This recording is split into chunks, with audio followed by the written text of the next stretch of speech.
Hello, everyone. Welcome to the ZU podcast. It's me, Kelly, the editor. I'm back as a host, and today I have a very, very special guest with me. He's been mentioned in almost every podcast, but he hasn't actually been in one.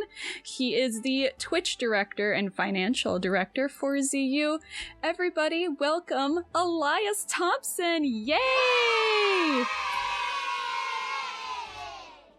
Hello. I resent the remark that I have not been on the podcast before, because I have been in roundtable discussions. This is my first time hosting, because Kelly made me.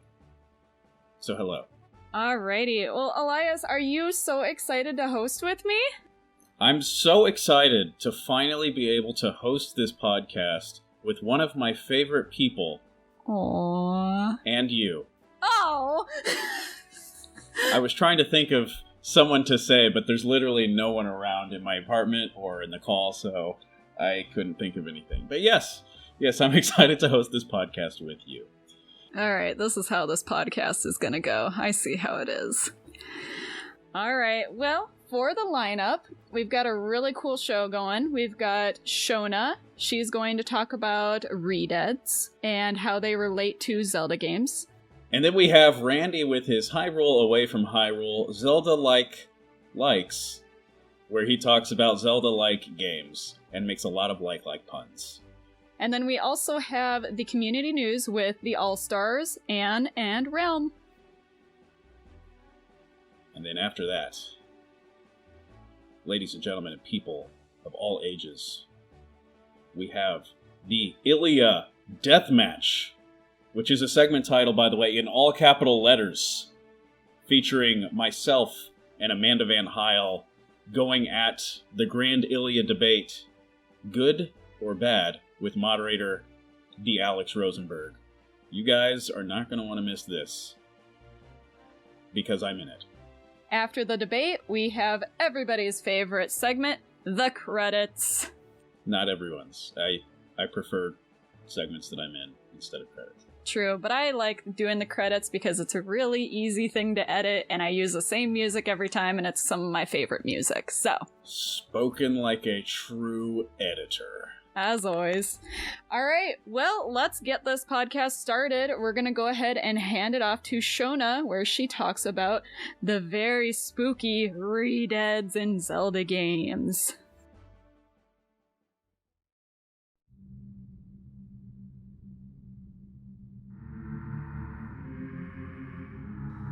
Halloween may be well and truly over for another year. However, I'm not quite ready to leave behind the dark and scary when it comes to Zelda. My name is Shona Johnson, and in this episode, I'll be taking a dive into the darker side of our favourite franchise and looking at some of the monsters that Link has to fight while on his journeys. Let's face it would be pretty boring to run around and explore the world without coming up against any opposition. Sometimes this opposition is in the form of a puzzle or a challenge, and at other times it's enemies. The enemies have always been one of my own favourite things about playing Zelda games, especially the monsters. I love to laugh at ridiculous enemies, I love being frightened by the scary ones, and I love the feeling of satisfaction that you get when you defeat a particularly tough one, or when you clear an area that is swarming with them. And I've always enjoyed those Savage Labyrinth and Cave of Ordeals type of dungeons where you pit your strength against hordes of them. The official Hyrule Encyclopedia talks a little bit about the origin of Zelda's enemies and breaks them down into two main categories, monsters and demons. Demons are born from the source of evil and they command and create evil, while monsters are corrupted by evil and do its bidding.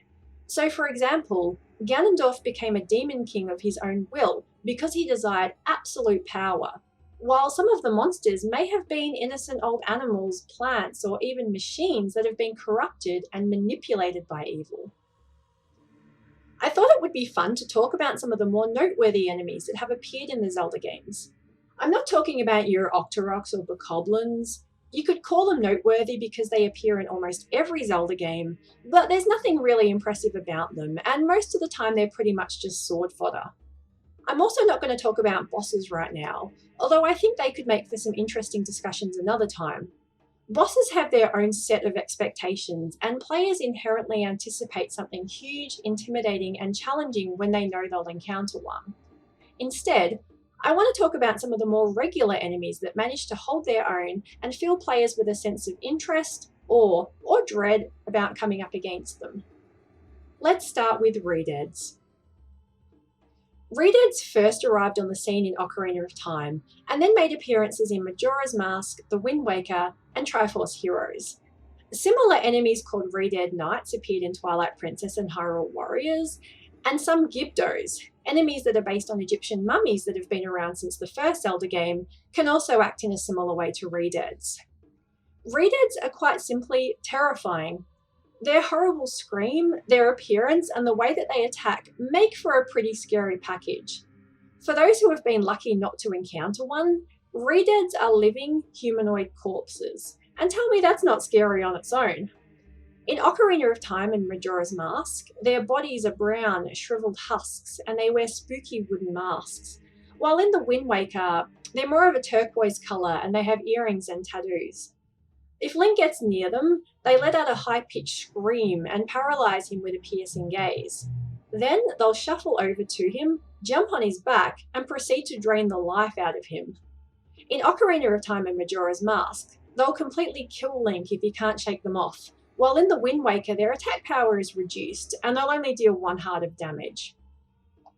They are an enemy that I love to dread. It's not very often where I feel legitimately unsettled while playing games, so I love that feeling of fearful anticipation that I get when I'm exploring an area where I might run into one.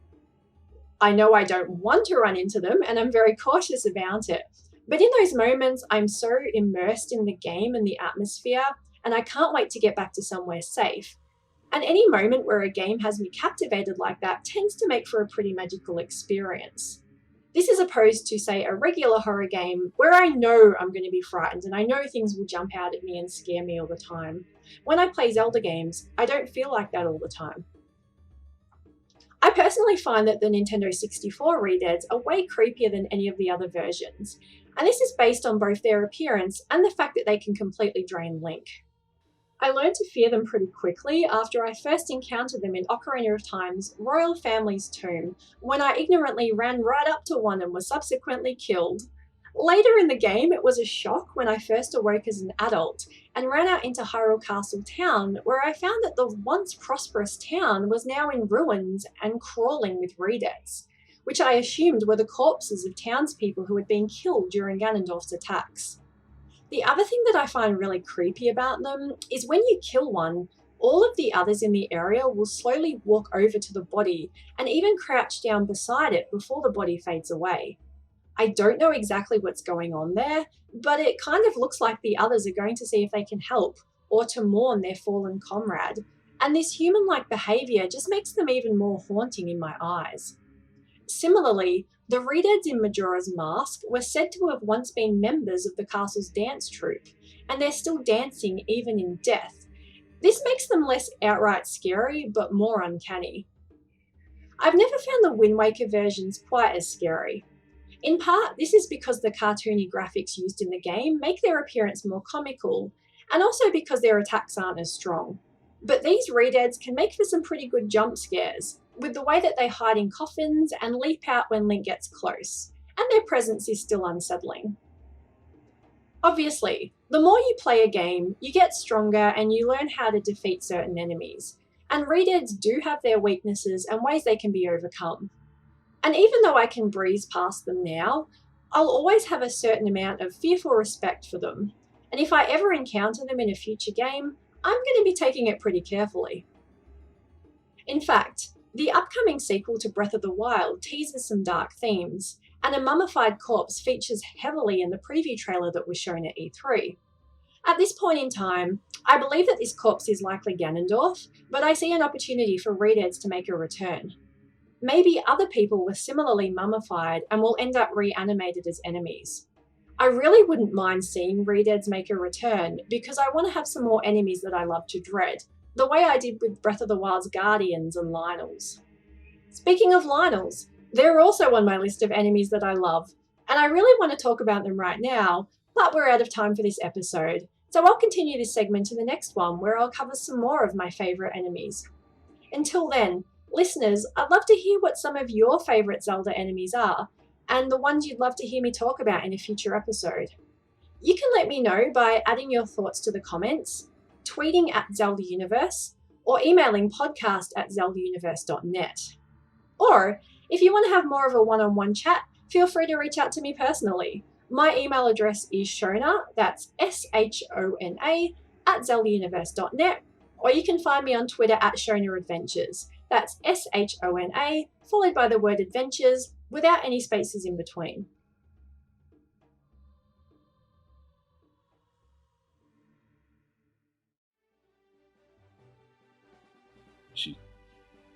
Is she done? I don't know. I'm too scared to check. I'm peeking out under my desk to see if Shona is done talking about monsters and demons and ReDeads. ReDeads are the worst! They are annoying. And it seems like she's done. So thank you for that wonderful segment on ReDeads, Shona.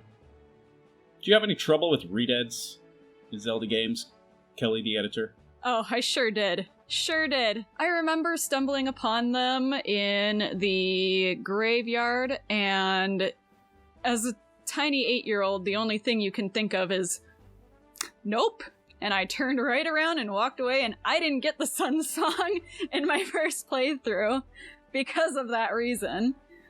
And then got all the way to the Shadow Temple and had to deal with them again, and it was not great. It was not great. The Shadow Temple scared me so much as a kid that I almost didn't beat the game because that was the last temple I needed, and it was just so creepy, so eerie. I just couldn't do it, and the ReDeads were kind of to blame for it. I tended to go about things with a more methodical approach, and ReDeads were just more annoying to me than scary, despite the fact that I just got done hiding under my desk.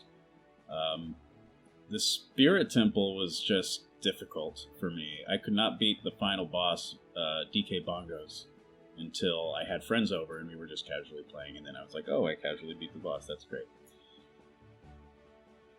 Fun times. Fun times. I too was a baby.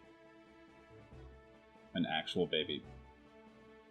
But not an actual baby, because I was like 10 or something, I can't remember. Anyway, thanks again, Shona. What information. That was informative. Doing great, Elias. Doing great. I am trying so hard to host you guys, but what I will tell you now is that I tried even harder to win that Ilia Deathmatch coming up. Boy howdy. Let me tell you, you guys are in for a treat later when that thing happens. Hang on. First, we gotta go to Randy's segment. He's talking about the likes in Zelda away from Zelda. Fine. Randy, go ahead. Take it away.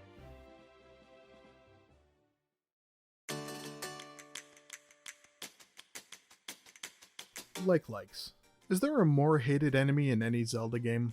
I mean, sure, ReDeads, you can stun you, and that's annoying, and yeah, those birds in Link's Awakenings are just the biggest feathery little bags. But the like. He takes your stuff, he costs you money, and all for one simple slip-up. Take my hearts, but leave my rupees, you foul abomination from beyond. Hi, I'm Randy Marr, and no, I won't be talking about likes anymore. Instead, I'd like to talk to you lovely people about Zelda-likes. This is Hyrule Away from Hyrule, a segment about how Zelda looks outside of the frame of Zelda video games. Today, I'm going to talk about Zelda-likes. Pause for audience groan. Randy, don't read that part out loud. Or this. Stop. Stop. What are you doing? The Legend of Zelda is a crown jewel of Nintendo. It's one of the most recognizable game series of all time, and it's enjoyed by millions the world over. But the real Zelda-likes know how to take from the experience what they want to create their own game. That's what the focus of this will mostly be, so please forgive me if I forget about your favorite Zelda-ish game.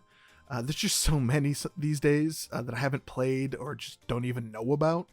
With the rise of indie games alone, there have been just a tremendous uptick in new Zelda-type games inspired by Zelda, and it makes it harder to find some of the good ones, you know? So If you have some, please leave them in the comments. Let us know. We would love to hear about them, and I would love to play them.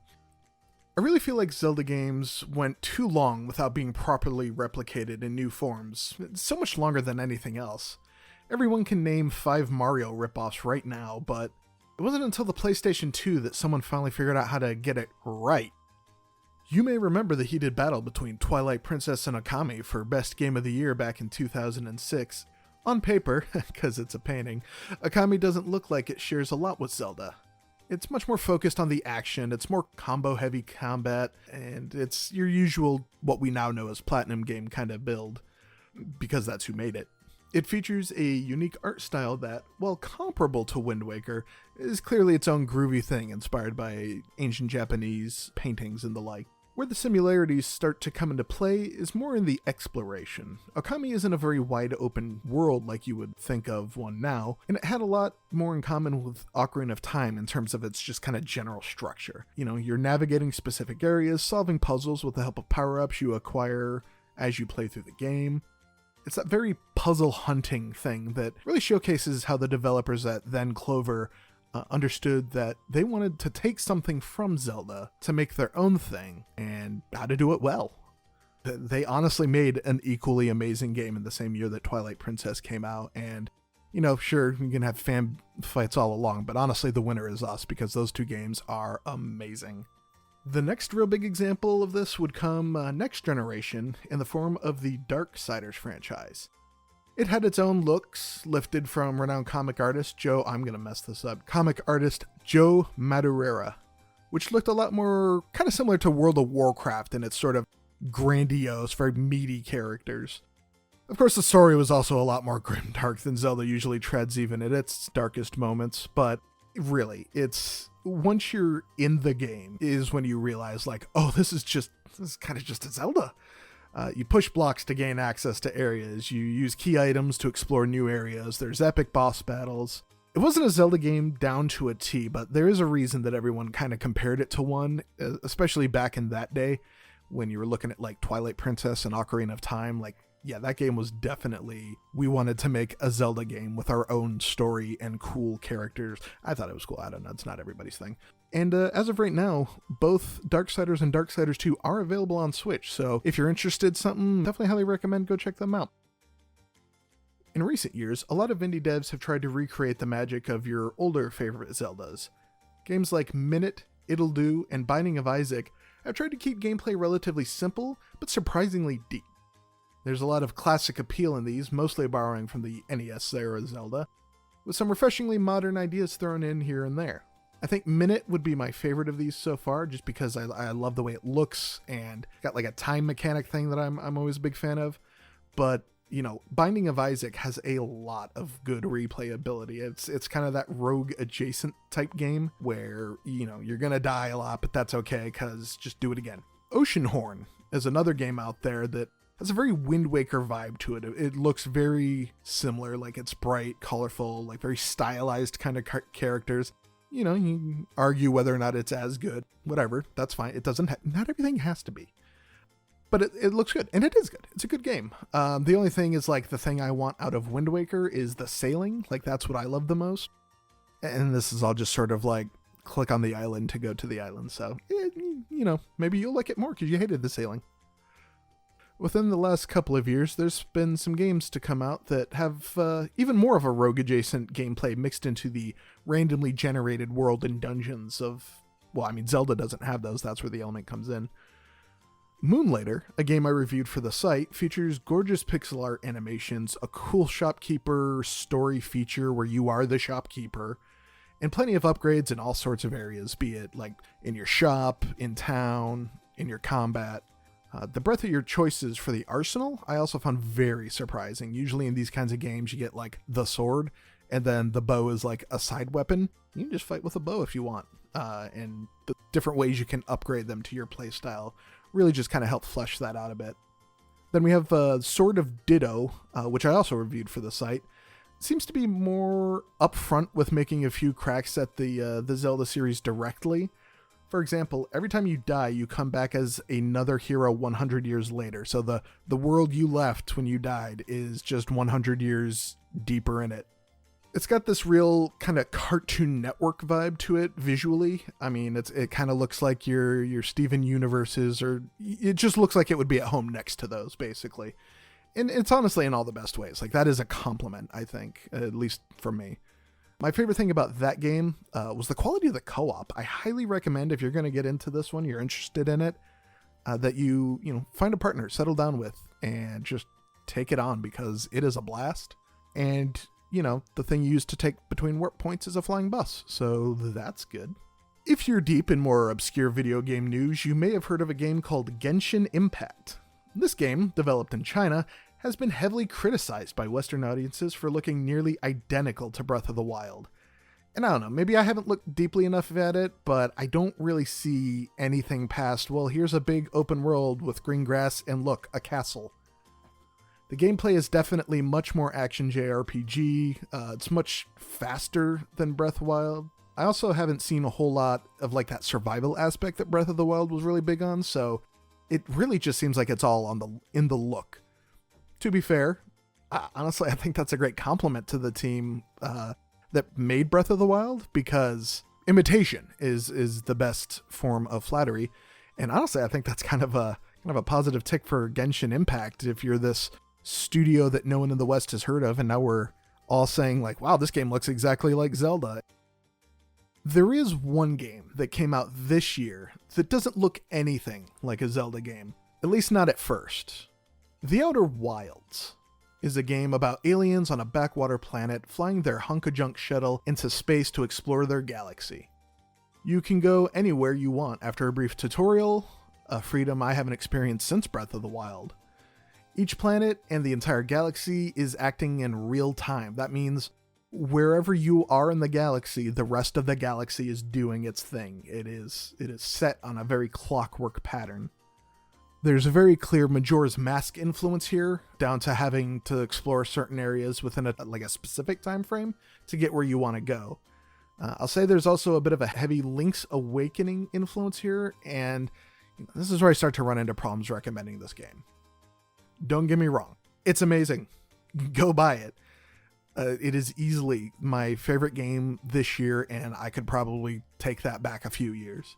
The problem is, if I start talking more about this game, I'm going to start removing the sense of joy in the exploration and the discovery that I felt when I was playing it, having learned next to nothing and just sort of taking a blind faith recommendation. The story that you will discover kind of comes at your own pace, and it's just by exploring all the different places whenever you want, wherever you want, and finding out how they work and what you can do within them. Similar to Breath of the Wild, all your tools, everything you will have the ability to do is given to you up front in the tutorial. And from there, it's just learning how the rest of the universe works and how you can take those tools and manipulate the universe. I know it's a hard sell to recommend someone play a game basically blind, but anyone who has played this game will tell you the same thing. This game, I promise, will drop your jaw. It will give you a feeling of discovery I haven't had since Breath of the Wild, and it may have been better? This game will stick with you, frankly. At least a little. I played it back in July when I bought an Xbox One because it was part of Game Pass, and I was kind of digging into all that. And nothing this year will topple that. I don't care how surprisingly dope Luigi's Mansion is, which it is, but this game haunts me in a way. The last thing I'll say about the Outer Wilds is don't confuse it for the Outer Worlds. While that game is also incredible, it is a Fallout-ish sci-fi game by Obsidian. The Outer Wilds is an independent venture with more originality up its sleeve than the combination of most other games this year. Please go play it. It's only $25 on any platform, sadly, but Switch, but it is on PC and PS4, Xbox. And if you do subscribe to Game Pass on Xbox or PC, it is available there. Now, these are just a few of the Zelda-like likes, as I know you're probably expecting to hear more. The fact is, the Zelda franchise has been so many things at different points in its history, and it's inspired so many other games to go on and do different things. But those influences always manifest in different ways. Now, almost 3 years after Breath of the Wild, we're starting to see those influences come into their own in games like Outer Wilds and Genshin Impact. In the future, we have a new Breath of the Wild sequel, so it'll be interesting to see how the original makers can take what they made and how that inspires them to make something newer with it. And, brings me to a few questions here. What is your favorite aspect of Zelda games? Is it the story? Or is it the sense of exploration and wonder and joy when you discover something? Is it the gameplay with its fairly methodical but usually engaging combat? How about the puzzles that you have to really scratch your head to figure out, and just that sense of like skipping your heels once you finally solve that puzzle that's been bothering you for an hour? Either way, I want you to think about this, and I mean dig really deep, because the next time you hear from me, we are going to have the conclusion of Hyrule Away from Hyrule. And we're going to talk about everything I've basically talked about to really hammer out this one singular concept. What makes a good Zelda game a good Zelda game? Thank you again for listening as always. I am so happy to have you here. You can find me on Twitter at RandyMarGames or find me writing for Zelda Universe occasionally. I hope you all have a wonderful holiday season. If I don't see you again, please love yourselves and each other and just be well. Thanks, Randy. Man, my first experience with a like in Zelda Ocarina of Time, from what I can remember, I wasn't exactly sure what it was and got a little too close, got eaten, and then my shield was gone. That's how likes work, yes. Yeah, I was so confused and startled, I didn't know what to do, so I just reset the game. And try it again on a different save. I would be lying if I said that I too had never gotten eaten by a like, lost my Hylian shield that I had paid a lot of rupees for, was upset, and reset to my latest save instead. Because I've definitely done that. For sure, 100%. Likes are not fun, kids, but Zelda likes are. Go play them. But you know what else is fun? Is the Ilia Deathmatch coming up. Oh boy. I am just on the edge of my seat, just waiting for that segment to come out. What do you think the Ilia Deathmatch is gonna entail? Kelly, the editor, who has definitely not already edited this. Well, I can definitely tell you that Amanda has some points. And I can also tell you that Elias also has some points. And I can also inform you that Alex Rosenberg is there. What an exhilarating preview to that deathmatch. I know that excites me. But also what excites me is community news. Man, when I'm sitting down at my coffee table in the morning with my newspaper and my reading glasses and my walker, because I'm an old man apparently, there's nothing more than I look forward to than reading the news. And the community news is even better, because then you can see what's going on in the Zelda Universe forums right there from your newspaper. It's great. You have that similar experience, Kelly? Sure do. Yep. It's a staple for anyone's morning, I think. For sure, 100% success rate. So anyway, community news is next. Ann and Realm, go ahead and tell us the news.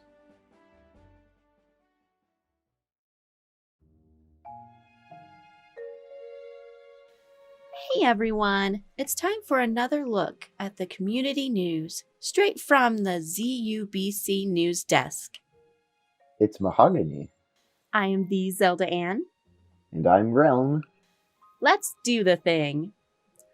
Our top headline today comes from the General Gaming Board. It has been a tradition around this time these past few years for ZUers to vote on the top game of the year. However, seeing as how we just entered a new decade, Forum admin Ty has proclaimed that this time around, we're voting for our top games of the decade. To participate and or follow along with the tournament, check out the pinned thread in General Gaming. Realm, I'm curious, what's your game of the decade? Well, for me, my game of the decade would have to be Splatoon. A lot of really great games came out this decade, like I could think of Persona 5 or Skyward Sword or Link Between Worlds even. Most of those are Zelda games, I know. But for me, the fact that Splatoon was just such an original idea and such a unique design out of Nintendo was really cool to me and really stuck with me. What's your favorite game of the decade? Oh, I totally agree with you. There are so many games that ended up coming out during this decade that are just fantastic. I totally agree with you with Persona 5 and Splatoon. But I'd probably say I really do like Breath of the Wild and Skyward Sword. I love the stories of Skyward Sword. They did a fantastic job with it, even though the motion controls can be a pain. But I really do like the story in Skyward Sword. Breath of the Wild was just like a fresh new take on an open world concept to a Zelda game. I can't wait for the new game of Breath of the Wild too. I'm super excited about that. Yeah, I totally agree. I think Skyward Sword and Breath of the Wild are interesting because they kind of complement each other, as in where Skyward Sword has issues, Breath of the Wild succeeds, but where Breath of the Wild has issues, Skyward Sword succeeds, namely in story.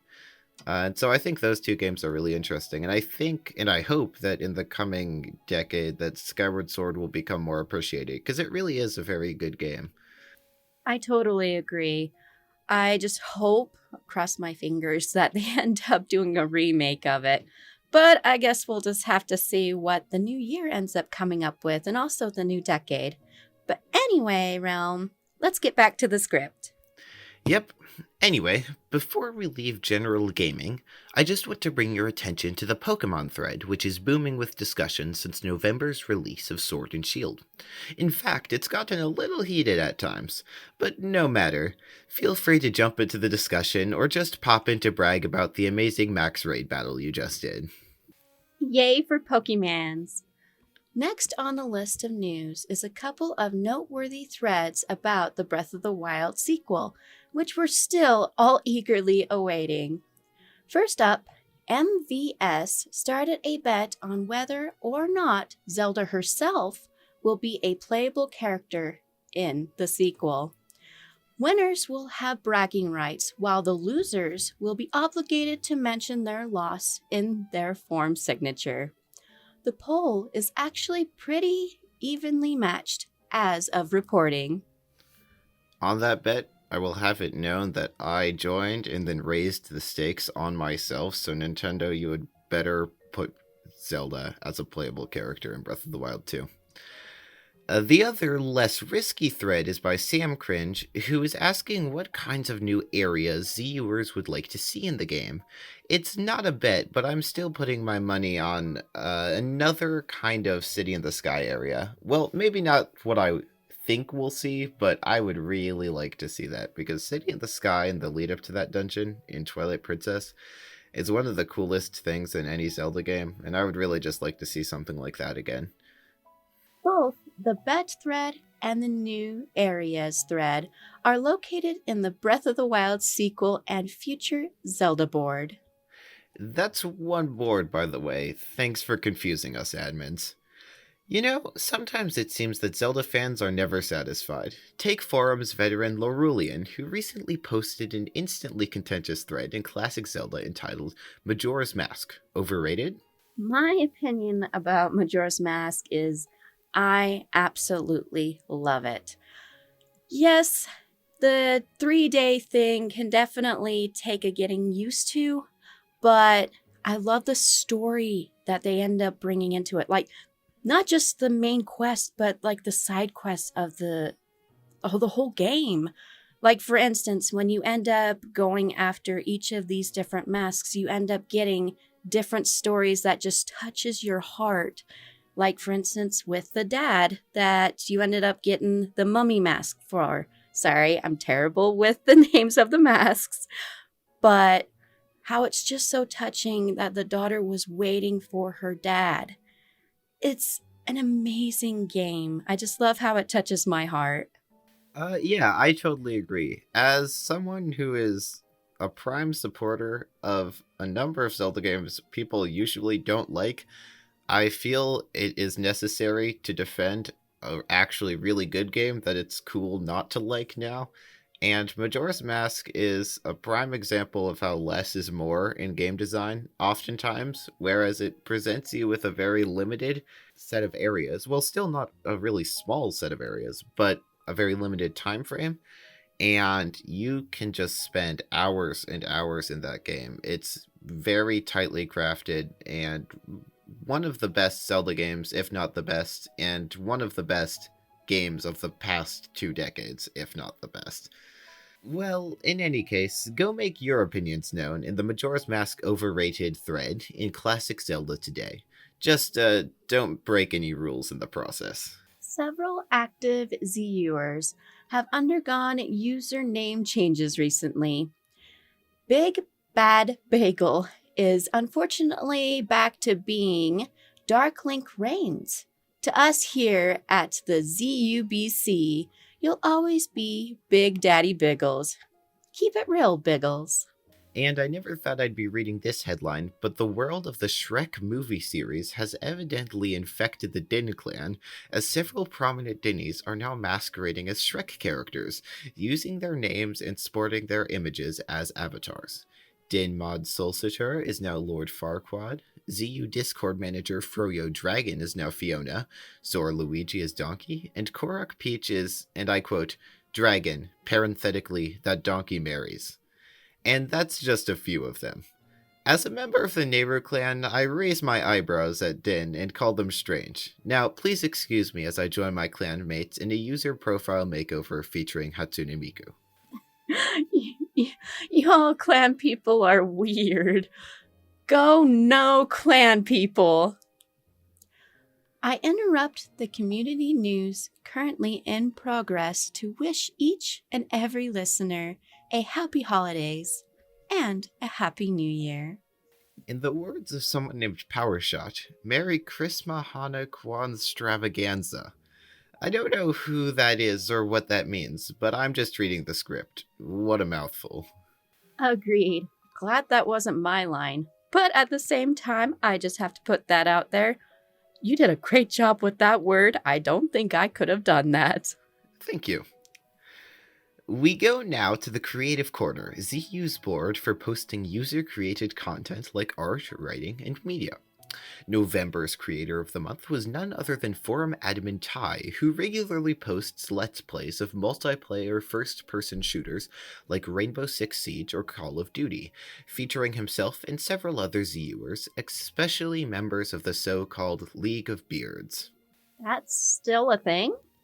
The League of Beards will still be a thing long after Zelda Universe is just an artifact on the Internet Archive. That's ominous. Anyway, congrats on your honor, Ty.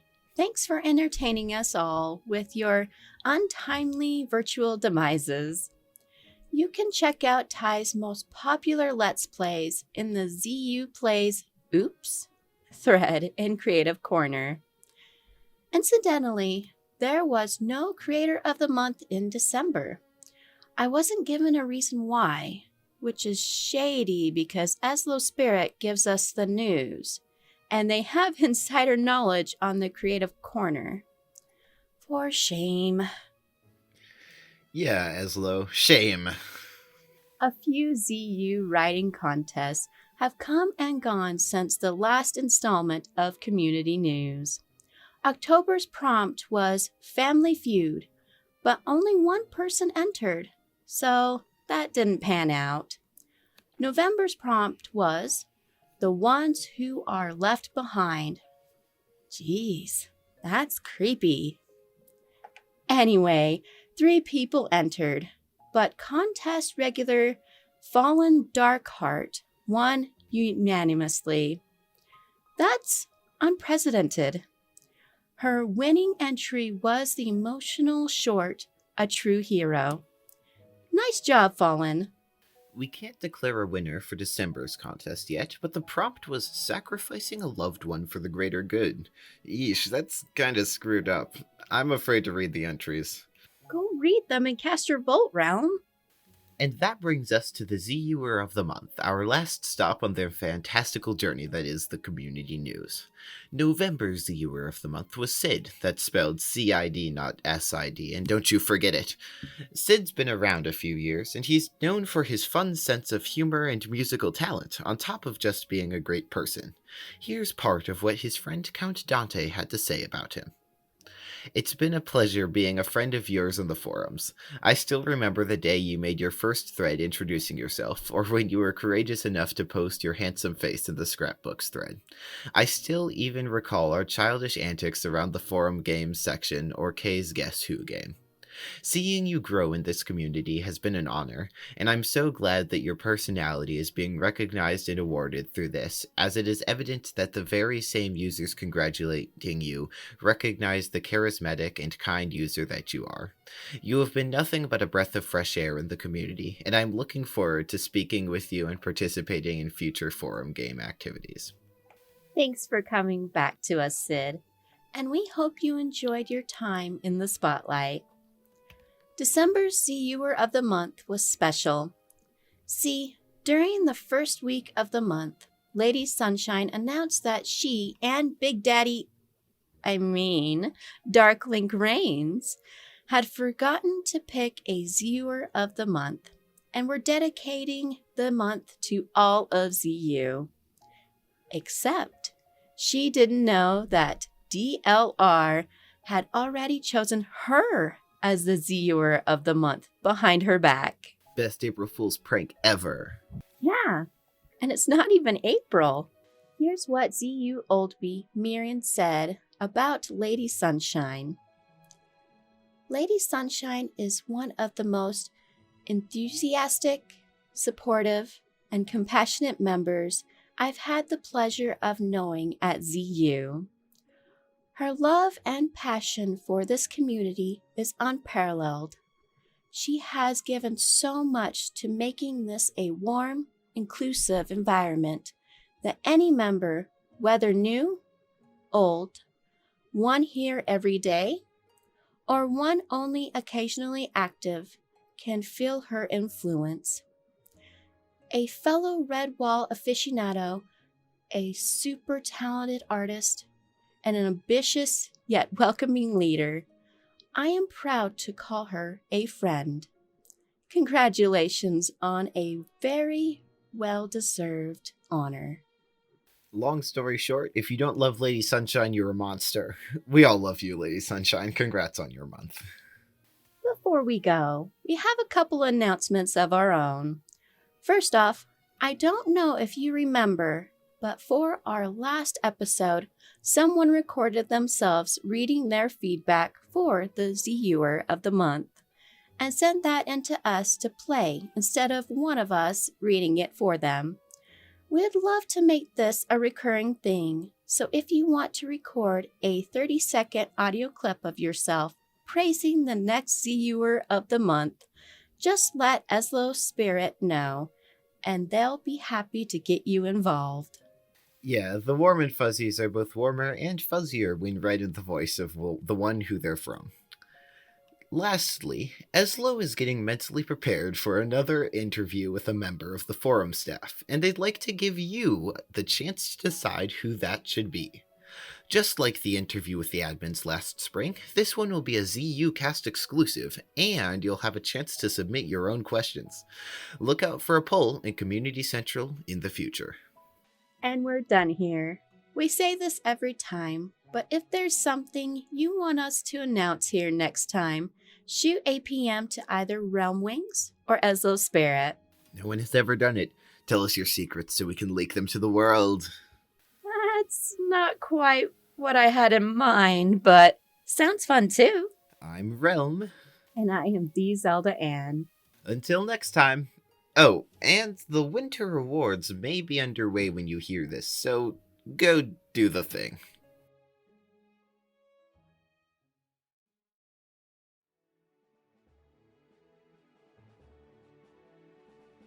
Oh, hey, cool, we're done. Sorry, I was just catching a glaring meow. Hey, thanks for the news, Anne and Realm.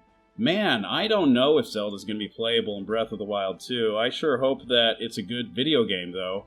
What do you think, Kelly? Do you want it to be playable? Do you want Zelda to be playable, or do you think it will happen? Yeah, I think having Zelda be a playable character in Breath of the Wild 2 would be cool. I'd be very, very careful of how I do it, though, because it's kind of like, that was kind of like the magic of Zelda in, like, kind of the old school games, was you couldn't play as Zelda. You were Zelda's support character. You were the one that did the saving and things like that. I really think for Breath of the Wild 2, and this is just speculation, I think that she's going to be kind of your partner, and she'll be following you around. I don't think she'll be playable, but I think she'll be your partner. I think she'll be there. I think she'll use magic to kind of help you through some puzzles. And I feel like there's also going to be the puzzles where you need two people to complete them, where, like, you need one person to stand on one button, and somebody else needs to stand on another button to get the door open. You know, simple Zelda-like puzzles like that. Classic 2-button door. Yeah. My hope is that, you know, she makes a good appearance in Breath of the Wild 2, because that was the one thing that I was missing in the first Breath of the Wild, was that she was just so scarce. And she was supposed to be this big prize at the end of the game where it's like you want to save her, you want to help her, you know, things like that. But, like, she wasn't really there in Breath of the Wild 1, and that's the one thing I want to have in Breath of the Wild 2. I want her to have a presence, so that's what I'm hoping. She was there in our hearts and our 10 to 12 to 13 memories. And really, what else can you ask for? Except, you know, to be playable. I just think that if Zelda ends up being the main playable character in Breath of the Wild 2, that they call the game The Legend of Link, to just really mess with people. Yeah, name it The Legend of Link, and then have you only play Zelda. That'd be fantastic. The thing is, you still have to market it, right? So it would be called The Legend of Zelda, The Legend of Link. Oh, okay. I get what you're saying now. Yeah, it makes total sense. Completely. 100%. Don't at me. I can't believe I just said that. Alex is rubbing off on me. Yeah, right? Super is. Speaking of Alex, Elias. Yes, Kelly, the editor. It is time. Time for what? For something wonderful. What something is wonderful? I've completely forgotten what I've talked about 10 minutes ago. Well, we're gonna go ahead and jump on into the Ilia Deathmatch. Oh my gosh, I'm so excited! I forgot all about this! Oh boy, you guys are gonna have fun listening to this! You sure are. This is so exciting. Alright, well, I'm gonna go ahead and pass this mic over to Alex, and he's going to take it away.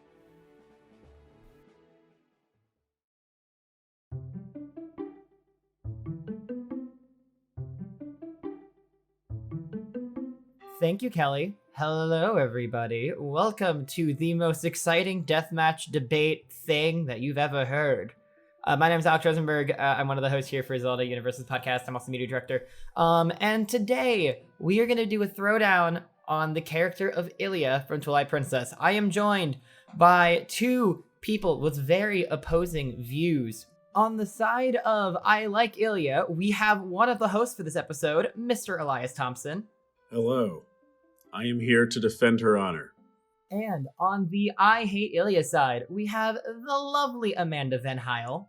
Thank you, Alex. Ilia's the worst. So here's how this debate, deathmatch, throwdown thing, whatever you want to call it, is going to work. I am going to let each of these guys do their opening statements, and then we're going to talk a little bit about Ilia as a character and Ilia's impact to the overall plot arc. Those are going to be two entirely separate topics. I'm going to be giving them each 2 minutes for their opening statement, and then 3 minutes each for the actual topics themselves. If they go over 3 minutes, I will let them finish their sentence, and I will be cutting them off for time. We will also let them do closing remarks. That'll be another 2 minutes as well. If there are anything that comes in between, we'll do that as we go. With that being said, Amanda. Yes. I we'll let you have the floor first. You have 2 minutes starting now. All right, I can't stand Ilia, and it comes from an extremely personal level. Long time ago, I was a young theater student who was sick with mono, playing Twilight Princess, and then along comes this awful character named Ilia, who reminds me of this girl that this guy I'm into, says she's his girlfriend. Personally, I think she doesn't even exist, but the similarities were way too much there, and I'm petty and will hold a grudge for a long time. Also, Ilia has no personality whatsoever, except for, I'm just gonna scold Link because he's being mean to Epona, and Epona was not, all that badly hurt. What, a sore foot or whatever? That happens to anybody who's outside being active. She's clearly one of those people who goes online and sees a cat being scratched on his back and going meow and says, oh my goodness, you're abusing the cat. That's my thoughts on Ilia. I think she's terrible for and yeah, I realize I'm being petty. I don't care. I'm okay with it. But she's just an awful character. There's no point to her. She doesn't further the story. I think she's pointless. Very, very pointed opinions. And here on the Zelda Universe podcast, we live for the petty. So, I feel. Elias. To be perfectly honest, living for the petty is not a very good way of life. To fully hate a fictional character because of the actions of an unrelated yet similar real-life person is not only the definition of petty, it's flat out just rude for a fictional character who can't defend themselves because they are not that person. Whenever you look at Ilia objectively, and as a character without a real-life comparison, you see that she's a lovely young woman who obviously speaks and acts from a place of compassion. She's only looking out for the well-being of the horse, and she's only looking out for the well-being of the children later on. I can't think of a single reason why anyone in their right mind would ever hate Ilia. So we're now going to transition into our first topic, which is Ilia as a character. For this, we're going to be looking into the writing and how she stands up as a character in relationship to Link compared to other characters in the Zelda franchise. And we might go into other details as well as per the discretion of our two debaters. For this, I am giving you each 3 minutes. Same rules apply. If you go over, I will let you finish your statement and then I will cut you off. Elias, your time begins now. Sure. So, relationship to Link, obviously childhood friends. They live in the same village. They hang out with each other. They're pretty much the only two people in the village that I can remember or notice that are about the same age. They often talk to both children as peers as well as adults, because they're kind of right in the middle there. That said, that obviously allows them to form a closer relationship than they probably have with anyone else, be it friends or otherwise. We don't really know.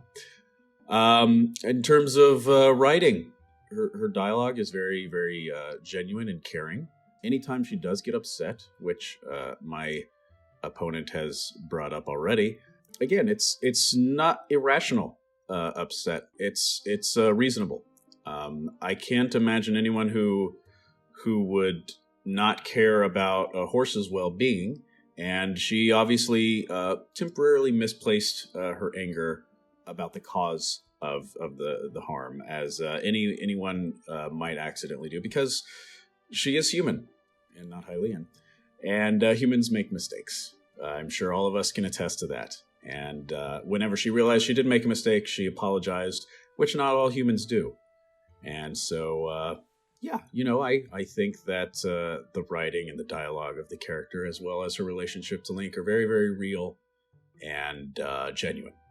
How do you think that their relationship stacks up compared to Link's relationships in other Zelda games? Link's relationships in other Zelda games. Well, that's a lot. I definitely think it's among the top tier, right? Because again, they've known each other for probably their whole lives, whereas very few other Links have had relationships that have lasted that long. You look at Navi, just met. Midna, just met.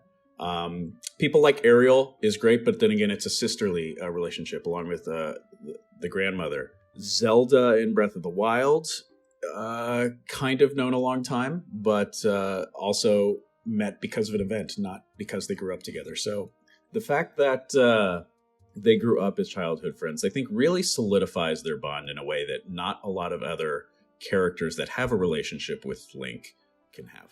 Excellent. Amanda, Yes. you have 3 minutes, same topics as well. Remember, when we're talking about relationship to Link, we're not only talking about it as it is in-game, but also how it stacks up to other relationships Link has had in the franchise. You have 3 minutes starting now. Ilia's purpose is just to get in the way of Zelda and Midna and every other, and even Malon, who's not even in the same game as him, who Mipha, she's just getting in the way of everybody. That's all her purpose is just for to lead. She totally leads him on. She leads him on the entire time, makes him think that, like, she's interested when she's totally not. She just wants to, like, watch him get that little smile on his face. Also, I would talk about her character development, but she doesn't have any because she is the flattest character I've ever met or seen. I guess I've never actually met her. I just feel like I know her because I just really don't like her that much. As far as other games with Link's character and relationships, there's Skyward Sword, where Link and Zelda knew each other forever and cared about each other. There's Breath of the Wild, where he cared about Zelda, and Zelda and him had... You actually watch their relationship evolve from caretaker knight to ally. He also had a relationship with Mipha, or Mipha was hoping to have a relationship with him. Even Prince Sidon cheered him on and had more personality to him than Ilia. Saria, who barely had much screen time. Same with the Naburu. Both of them didn't have all that much screen time. Both of them had better character arcs than Ilia. What, Ilia loses her memory and that's it? Big deal. She doesn't act any differently when she doesn't have a memory than when she does. Also, I'm just going to point out that she doesn't have any friends her own age, and for Link to be the only one close to her age and her to treat him like that, probably not all that cool. Say the same thing about Link in Twilight Princess. Doesn't have any other friends his age, and so he gravitates towards Ilia. And I really don't see how Ilia gets in the way of Malon and Mipha being in other games, as well as how she could lead him on without showing interest. They don't really show. She uses her jerkish powers of manipulation to be like, look at me, I'm a girl, pay attention to me. The same could be said about any other woman that Link comes across in any other game. There is I'm okay with that. No way, one way or the other, to show that she's leading him on without actual genuine interest. She's totally leading him on. From here, let us talk about Ilia's impact to the overall plot. Now, the plot of Twilight Princess is kind of a hash of Ocarina of Time to some respect. It is one that once you get into the core part of the game, a lot of the main characters sort of fall to the wayside. And it's very clear that Ilia does sort of do that as well. For this, I'm going to defer back to Amanda as our start. Amanda, you have 3 minutes on the overall plot arc impact. Again, you may take as long as you want or as little as you want, as long as it's within the 3-minute period, of course. Your time begins now. I really don't think she has that much of an impact on the game, except for making me angry when I see her. You don't even have to do her quest. I mean, you get like a special... What is it you get if you actually bring her memory back? It's not all that important. You get a horse call for Epona. Oh, big deal. Who cares? You get fast travel, so you don't even need Epona at that point. So she really doesn't have all that much of an impact on the plot, except for just being annoying. Is part of her quest also to go to the Hidden Village and get a particular item? Yes. Yes, Maybe. it is. You could have gone, you know what? You could have done that quest without her. You could have done that quest without her. She is totally unnecessary. Like, there's no point to her whatsoever. Okay. Is that your case? That is my case. She doesn't have any character arc. She doesn't grow as a character. You don't see anything like change. You don't know what she wants. She doesn't have a goal. She's just there. Like, if I were playing that role, I would just be like, I don't know. I'd have to make everything up because I don't know what Ilia wants, because I don't think she wants anything except for maybe to lead Link on. So that's how I would play it. That would be my tactics and my goals and my choices if I were playing the role of Ilia would just be leading Link on. That's her ultimate goal. Elias. Alex. You have 3 minutes starting now. Well, I agree to some extent with my colleague here that the game doesn't spend nearly as much time as it should around Ilia. Ilia does provide a few key plot moments to the game, including at the very beginning, after all this tutorial nonsense. Ilia's abduction is the catalyst that Link needs to actually set off on his adventure and leave Orden and leave the forest. Midna at that point is an annoyance that he's using because she can get him access to places. It's not until later that he actually has a relationship with Midna. So the driving force at the beginning of the game for Link really is to rescue Ilia. Now, once he actually finds Ilia and finds out that that she doesn't have her memories anymore, that is something that he wants to fix, but doesn't figure out a way to fix it until much later. And granted, he does have other motivations at that point. Another thing is that you have to interact with Ilia several times to actually beat the main plot of the game. In regards to the Hidden Village, that is required to help not only restore her memories, but in the process, further along to plot to get to one of the last dungeons. Although I feel like she should have more, she does have a very decent impact into the overall plot arc. Unfortunately, the series isn't called The Legend of Ilia, and so people like Zelda and the main companion of the game, Midna, get more of a spotlight alongside Link. But in terms of not having that, Ilia, I think, is a very vital character in the game that I hope one day we see more of. Very eloquently spoken. So, at this time, we are going to do a closing remark about Ilia and everything before we sort of tie this up in a bow and ship it off for the internet to decide. Elias, I will have you go first. You have 2 minutes. Sure. I feel like I've proven my case here that Ilia as a character is unique in the Zelda series in that she's very, very kind and compassionate, has known Link for a very, very long time, and is more than once vital to the plot of the game that she's in. I think that to base an opinion on a fictional character that is based off of an emotional response to real-life people is not only irrational, but unfair to Ilia. I think that she deserves a fair chance to speak for herself with her own actions and not her implied actions, or again, actions compared to that of individuals in real life. So, to conclude, yes, I think Ilia is a very, very fine and lovely character that we should see more of in the Zelda franchise going forward. Eloquently spoken. Amanda, the same goes to you. You have 2 minutes starting now. The more I think about Ilia and the more I talk about her, the more she gets on my nerves. Really, any character could have taken Link on the quest to get out of the village, or go to the Hidden Village, or get the horse, or all of that. She was completely unnecessary. They could have just written a history with Zelda and had something going on there. Midna could have done something. You know what? And also, the fact that he got a greater relationship with Midna, who he barely even knew, ended up with a very strong relationship with her, as opposed to this girl that he's known apparently his whole life, and they barely even talk to each other. That doesn't really say much about her character. Sounds like she's just very standoffish because all she wants to do is hang out with the little kids because she doesn't know how to socialize with anybody else.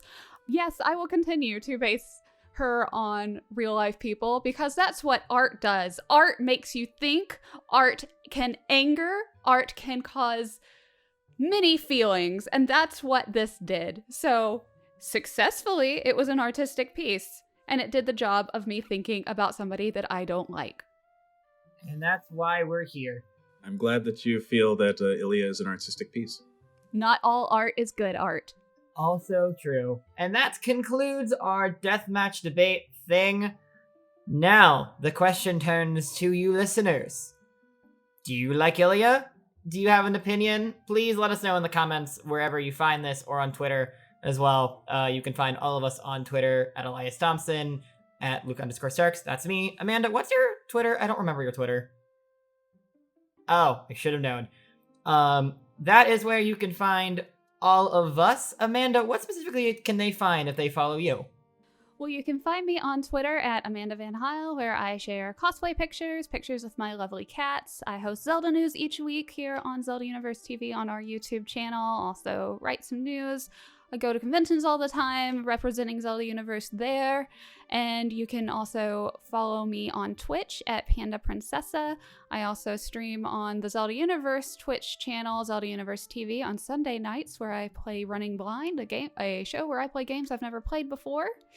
And if you visit my website, you can go to amanda.vanheil.com to find my voiceover reel, as well as clips of shows I've been in, and headshots, and more cosplay pictures and all that.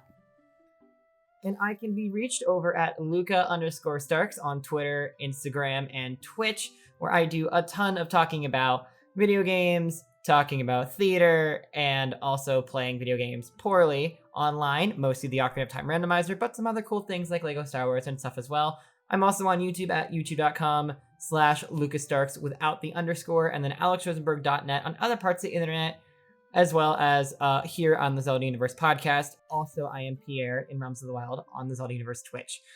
I will let Elias chill himself over on the credits of the Zelda Universe podcast, and I will let Elias take over into the rest of the podcast. Thanks for having us, guys.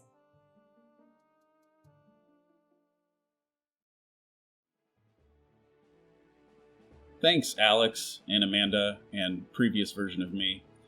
You know, Ilia is clearly one of the best characters who is underdeveloped and deserves to return to more fully explore her character. I think that's something we can all take away from that, and also that it's pronounced Epona and not Epona. Kelly, what are your thoughts on that death match now that we've hit the hype? You know, Elias, I have one question. Just no. one. Yes, what is your just one question, Kelly the editor? Who won that debate? Oh, yes. Well, I think that clearly the people listening won the debate because all the points were left out on the table. They're able to now make their own informed decisions, but also me. I won the debate. It was clearly me also. Well, hey, whoever you thought won, whether it be Amanda or Elias or you as the listener, give us some feedback, let us know, type down in those comments who you think won and why, just because I'm curious. What if people think Alex won because he moderated that? That's an option, I guess. It sure is. Anything's an option if you believe in your dreams, kids. Whether it be beating the Spirit Temple full of ReDeads, or playing Zelda-like likes, or clearly deciding that Ilia is the best character in all of the Zelda series. She's great. She is great. Yes. Well, I mean, Ilia gives you the best item in the game. She gives you the horse call, and I feel like I've used that more than anything in that game. I disagree, but she is there for support to Link. When she remembers him. Yes, whenever she remembers. Your brain damage is a serious thing, and you don't want to ever mess with that. That's for sure. Don't lose your memory, kids. Don't do it. Don't do it. PSA. It's Don't do it. The more you know, which I'm hoping isn't copyrighted. Cool podcast. Man, I had so much fun learning a lot this past hour or under, hopefully, about ReDeads and Zelda-like likes and all the wonderful news we heard in the community and about Ilia, but I already knew that, clearly, because I won the deathmatch. What about you, Kelly? What was your most fondest memory of the past 45 or so minutes? I mean, I'm really happy that I'm not going to have to edit too much out, so... Spoken like a true editor. Take that, Cody Davies. +1 to Elias. Well, I hope you had fun hosting this with me, Elias. It was such a treat to have you on. I had so much fun hosting with one of my favorite people, Kelly the editor. See, I didn't even act like it was someone else that time. See, I'm learning. Yeah, you did it right this time. I'm evolving. I'm getting character development. Just like Ilia. Always bringing it back to that. Well, if you have any feedback to give us, go ahead and let us know, message in the comments below. And if you really like Elias, ask him to come back. Yes. I know I will. Definitely go into the feedback form and or email address and or DM, whatever it is, and say, we want more Elias, so that I can be all diva and be like, no, I'm exclusive. I don't do every podcast. And then it's like a treat for you guys, because my ego is apparently that big. Well, Elias, if people do want to continue talking to you and seeing how your day is, where can they find you? You can find me at Elias Thompson everywhere on the internet, including most social media, Twitch, all the cool and hip places, except MySpace or Zenger, Friendster. Not there? Yeah. I bet that no one listening is old enough to get those jokes. Anyway, yeah, at Elias Thompson everywhere that matters. What about you, Kelly the editor? Where can people go to follow you on the internet and not real life like a stalker? If you want to follow me online, I'm on Twitter. I'm Kelly the editor. Go figure.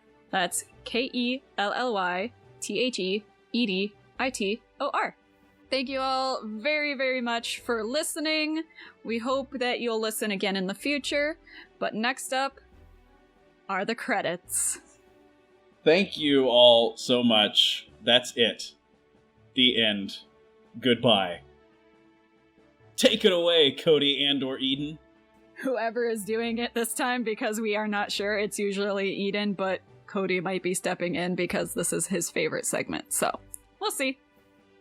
Just don't give him a shovel. Please. Never.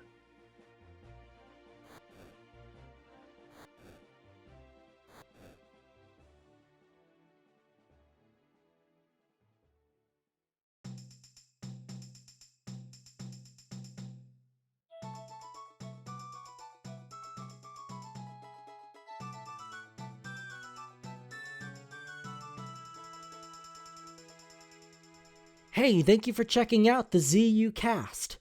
I promise I have a special gift for you if you listen through to the end of the credits.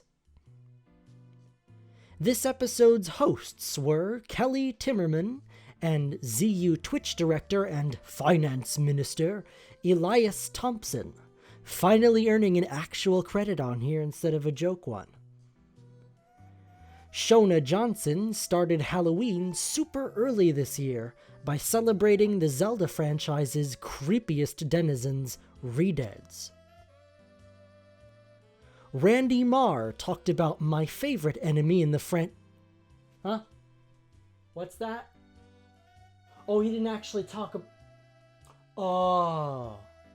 Sorry, got it now. Randy Marr presented the penultimate edition of his long-running Hyrule Away from Hyrule segment, looking at Zelda-like. Likes. Likes!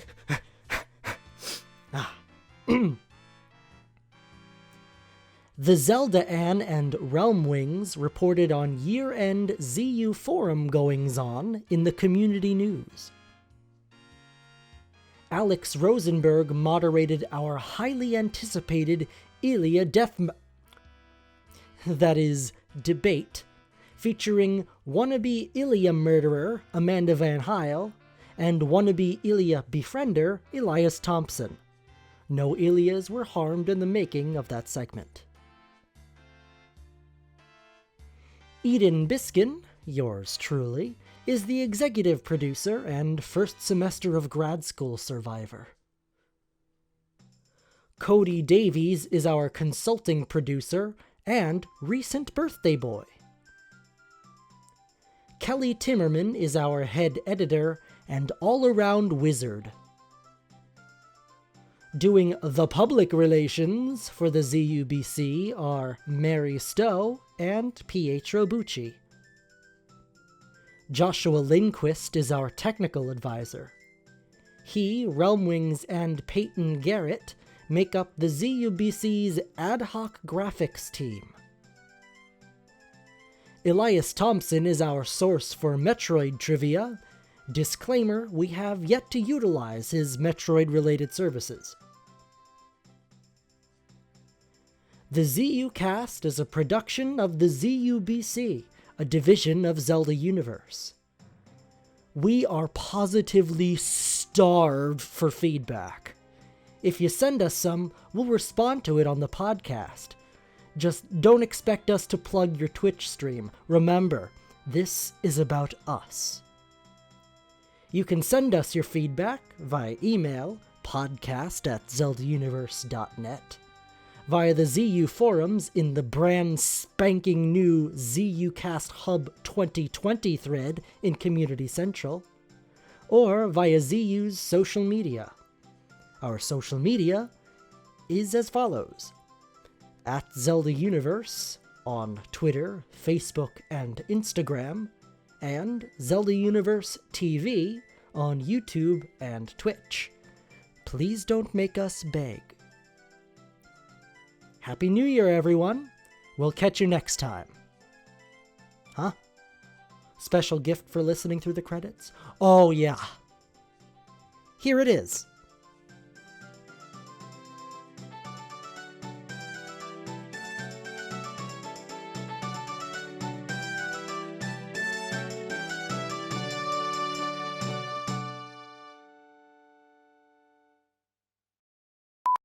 I'm trying to drink coffee as quickly as possible, so...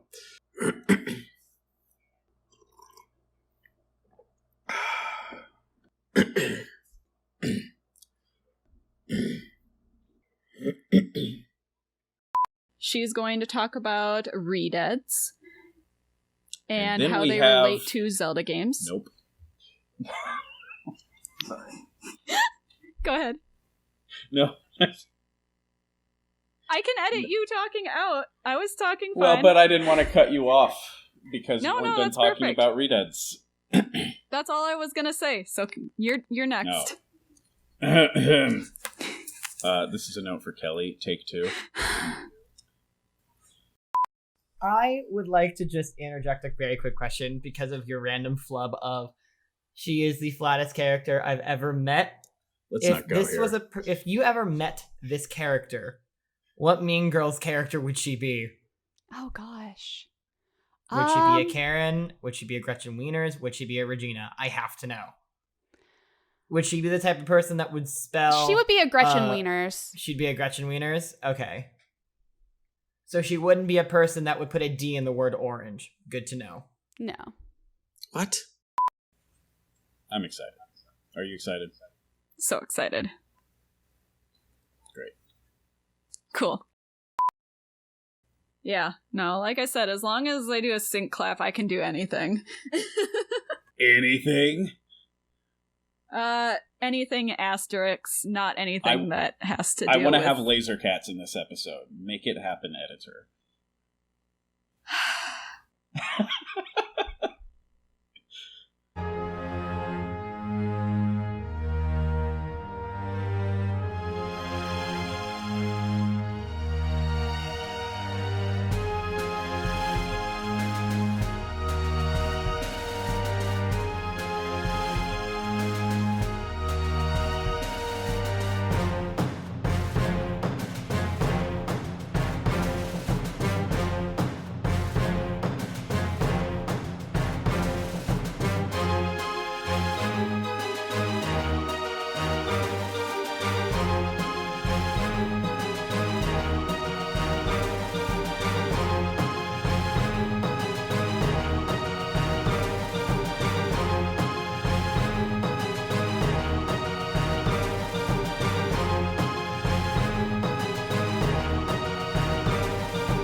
We'll see what I can do.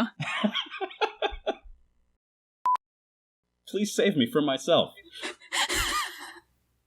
I mean, if you want to re-record that, I have power to do that. I was planning on rolling with it, but if you want to... Alright, we can roll with it. We can roll with it. It's fine. Okay, we could roll with it. Sorry. It's up to you if you think you can make it work. I can make it work. You- Hold on. I'm going to redo that. I don't want Are you that talking in from the experience, Kelly? I don't want that in the podcast. I'm changing my mind. Oh, no. Oh, I'm gonna start that that's again. too bad. I'm gonna start that again. That's too I'm bad. starting that again, Elias. Don't judge me. I'm always judging everyone, Kelly. I It's know. just who I am. Well, if you have any feedback to give us, go ahead and let us know. Message in the comments below. Or, Elias, where can they send their feedback? You can send your feedback to @LucasStarks on Twitter. That is Alex Rosenberg's Twitter. He loves to hear your podcast feedback about podcasts he was barely involved with. Also, where is the real place? Because I don't know.